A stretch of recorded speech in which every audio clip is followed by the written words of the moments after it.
네, 뉴스 속 경제 이슈를 심층 분석하고 최신 고용 동향을 살피는 고용브리핑 365 시간입니다. 오늘도 김민혜 기자와 함께합니다. 안녕하세요. 네, 안녕하세요. 네, 키워드로 알아보는 오늘의 주제는 어떤 건가요? 네, 다시 부는 이것 거래 열풍으로 골라봤습니다. 지금 시대에 맞물려서 무슨 열풍이 다시 부는 걸까요? 힌트가 조금 필요할 것 같은데요. 네, 최근에는 연예인들의 이것 거래를 활용한 프로그램도 생겼고요. 안 쓰는 물건을 보면 이 거래를 먼저 떠올리기도 합니다. 그런데 최근에는 한 커피업체 가방이 이 열풍에 휩싸여서 사회적 문제가 되기도 했습니다. 네, 요즘 다시 불고 있는 중고거래 열풍 아닌가요? 네, 힌트를 너무 많이 드렸죠? 맞습니다. 코로나19발 경제 압박 속에 중고 제품을 사고 파는 사람들이 늘고 있습니다. 새로운 중고거래 플랫폼들도 급성장하고 있고요. 얇아진 지갑을 넘어서 중고거래의 재미와 또 경험 추구 성향까지 더해져서 이 세대를 가리지 않고 중고거래 매력 다시 빠져들고 있는데 오늘 이슈픽에서 짚어보겠습니다. 네, 제 주변만 봐도 중고거래 경험이 없는 사람 찾기가 더 힘들 정도로 많은 분들이 활용을 하고 있더라고요. 그렇죠. 저도 중고거래 경험 몇 번이나 있는데요. 수치로도 증가세가 뚜렷합니다. 지난달 중고거래 앱인 당근마켓의 한 달 이용자 수는 800만 명. 하루 사용자로는 온라인 쇼핑 강자인 지마켓이나 11번가 등을 제치고 전체 쇼핑 앱 가운데 2위를 차지했습니다. 이 거래 건수도 지난 1월 400만 건에서 4월에는 750만 건으로 2배로 뛰었습니다. 네, 코로나19 때문에 비대면 온라인 쇼핑이 급증했다라는 소식은 많이 들었을 텐데요. 그런데 한쪽에서는 직접 만나야 하는 중고거래가 오히려 증가하고 있는 이유는 뭘까요? 네, 당장은 코로나로 집에 있는 시간이 길어지면서 판매할 물건들이 눈에 띄어서 거래가 급증했다는 분석도 있는데요. 상세히 들여다보면 2008년 글로벌 금융위기 이후 저성장이 고착화되면서 국내뿐 아니라 전 세계적으로 중고시장이 성장해 왔습니다. 이 저성장이 장기화하면서 경제적인 이유로 새 제품보다 중고를 찾는 수요가 늘었고 반대로 쓰지 않는 물품을 팔아서 현금을 마련하는 사람도 많아졌기 때문인데요. 김난도 서울대 소비자학과 교수는 트렌드 코리아 저서를 통해서 중고는 소비자들이 소비를 통해 행복을 추구하는 방법이라면서 나름의 수입 속에서 적게 쓰지만 만족은 크게 얻으려는 전략이라고 설명하기도 했습니다. 네, 이렇다 보니 우리나라의 중고시장 규모도 계속 성장하고 있죠.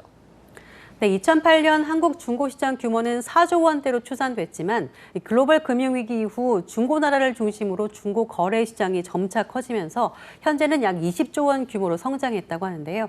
특히 2018년부터 공유경제 붐이 일면서 남이 쓰던 물건에 대한 인식까지 많이 개선되면서 이런 증가세는 더 뚜렷합니다. 네, 사실 과거만 하더라도 중고 물품 하면 비용만 저렴하지 이런 이미지였다면요. 요즘은 자원 재활용 개념도 더해지면서 윤리적 소비다라는 인식까지 생겨난 것 같아요. 그렇습니다. 중고 물품 거래가 이렇게 쑥 성장한 데는 시각 변화도 한몫했다고 볼 수 있습니다. 새 제품만 찾는 게 아니라 필요할 때면 사용했다가 필요성이 끝나면 되파는 중고 거래 특성과 맞물리기도 했고요. 특히 젊은 층을 중심으로 중고 의류, 일명 빈티지 의류는 윤리적인 것을 넘어서 개성의 표현이자 가장 최신의 유행으로까지 여겨지고 있습니다. 또 새 제품을 가장 저렴하게 구매하는 데서 재미를 찾던 것과 달리 최근에는 숨겨진 보석 같은 중고 제품을 찾는 데서 재미를 찾는 것도 커졌습니다. 네, 맞아요. 일명 득템이라고 하죠. 중고 시장에서 이제는 구할 수 없는 물건들을 구하는 재미도 있고요. 단순히 중고 시장이라고 해서 금액이 저렴한 물건만 있는 것도 아니잖아요. 네, 자동차 시장이 대표적입니다. 이 고급 수입차 업체들이 매년 새 모델을 내놓는 와중에도 일부러 지갑을 두둑해하고 중고차 매매 시장을 찾는 사람들이 많다고 합니다. 이 가성비 좋은 실용적인 차량을 찾는 것이 아니라 형형색색의 값비싼 차량들을 목표로 해서인데요. 이들이 굳이 신차에서 눈을 돌려서 중고차를 찾는 이유는 희소성에 있습니다. 오래된 낡은 제품이 아니라 세월의 흔적이 담긴 프리미엄이 붙은 제품이라는 것이죠. 또 디자인이나 엔진 구동 방식 등 더 이상 생산되지 않는 차에 대한 요구가 큰 거라고도 볼 수 있습니다. 네, 중고거래 활성화와 맞물려 관련 산업들도 빠르게 성장 중인데요. 기업들도 맞춤형 시장 공략에 나섰다고요. 네, 중고 거래가 활발한 분야 중 하나가 책입니다. 새 책 판매는 어렵지만 중고 책 판매는 꾸준히 이뤄지고 있습니다. 이 책의 유행 주기가 짧아지면서 책을 계속 간직하기보다 한 번 읽고 파는 사람들이 많아졌기 때문인데요. 중고 서적이 수익 창출을 위한 틈새 시장으로 각광받으면서 관련 시장은 3,334억 원으로 커졌습니다. 알라딘은 중고 서점 매장을 열면서 덕을 봤습니다. 중고 서점을 열기 전에 2010년 단기 순이익이 22억 원에서 지난해 약 140억 원까지 증가했습니다. 그런데 이런 중고 시장 규모가 커지는데 덩달아 커지는 산업도 있습니다. 뭔지 아세요? 네, 중고 시장 영향으로 특수를 누리는 산업은 또 어떤 분야가 있나요? 네, 바로 편의점 반값 택배입니다. 반값 택배를 이용하는 목적은 중고 거래가 69.5%로 가장 많았는데요. 편의점 입장에서는 기존 물류 배송 인프라를 활용해서 큰 힘을 들이지 않고 부가 수익을 낼 수 있어서 더 공을 들이고 있습니다. 지난해 3월 편의점 업계에서 가장 먼저 반값 택배를 선보인 GS25는 서비스 시작 11개월 만에 이용 건수가 530% 증가했다고 합니다. 뒤를 이어서 서비스를 시작한 업체들도 증가세했습니다. 네, 하지만 중고거래의 높은 인기만큼 관련 불만도 꽤 있더라고요. 사기 피해가 빈번하게 발생하기도 한다고요. 네, 중고나라에 따르면 2016년 기준 사기 사례 중 절반은 상품 미발송이었고 온라인 사기 피해 정보 공유 사이트에 신고된 계좌번호를 사용한 경우도 22% 낮췄습니다. 이 같은 사기 때문에 중고나라는 중고로운 평화나라라는 비꼬미 담긴 별명을 얻었고 안전결제 등 자구책을 마련했음에도 거래 사기가 종종 발생해서 추가 대책을 꾸리는 중입니다. 그래서 최근 중고거래 플랫폼들은 이 같은 정보의 비대칭성을 극복하기 위해 각 업체마다 다양한 보완을 내놓고 있습니다. 한 업체는 투명 박스를 설치해서 이 박스를 통해서 중고 거래를 할 수 있게 했습니다. 살 사람이 투명 박스에 담긴 중고품을 살핀 뒤에 결제하는 방식까지 등장한 것이죠.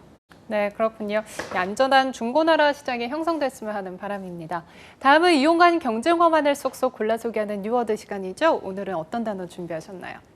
네, 오늘의 뉴워드는 MZ세대입니다. 1980년대 초반부터 2000년대 초반에 걸쳐 태어난 세대를 가리키는 밀레니엄 세대와 또 1990년대 중반부터 2000년대 초반 사이에 태어난 세대인 Z세대를 통칭하는 말인데요.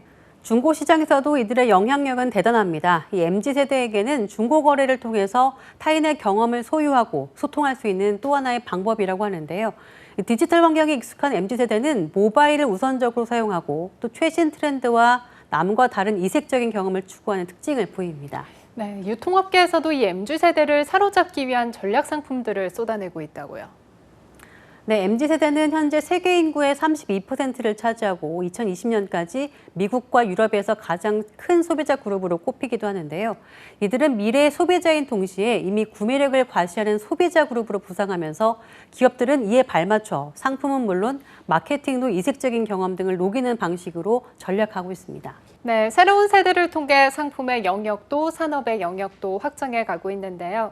이 세대론이 세대 사이의 갈등을 부추긴다는 비판도 있고 세대 간의 소통에 도움을 준다라는 평가도 있지만 그 시대를 드러내는 거울이라는 점만큼은 분명해 보입니다. 오늘도 김민혜 기자 함께했습니다. 고맙습니다. 네, 지금까지 고용브리핑 365였습니다.